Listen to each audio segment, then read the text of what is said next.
थाने में वालिदा के रोने की आवाज़ें सुनी।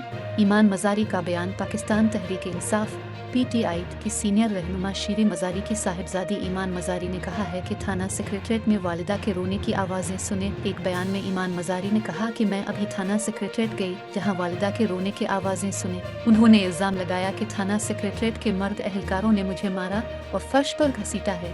ये लोग अब मेरी वालिदा को थाने से शिफ्ट कर रहे हैं।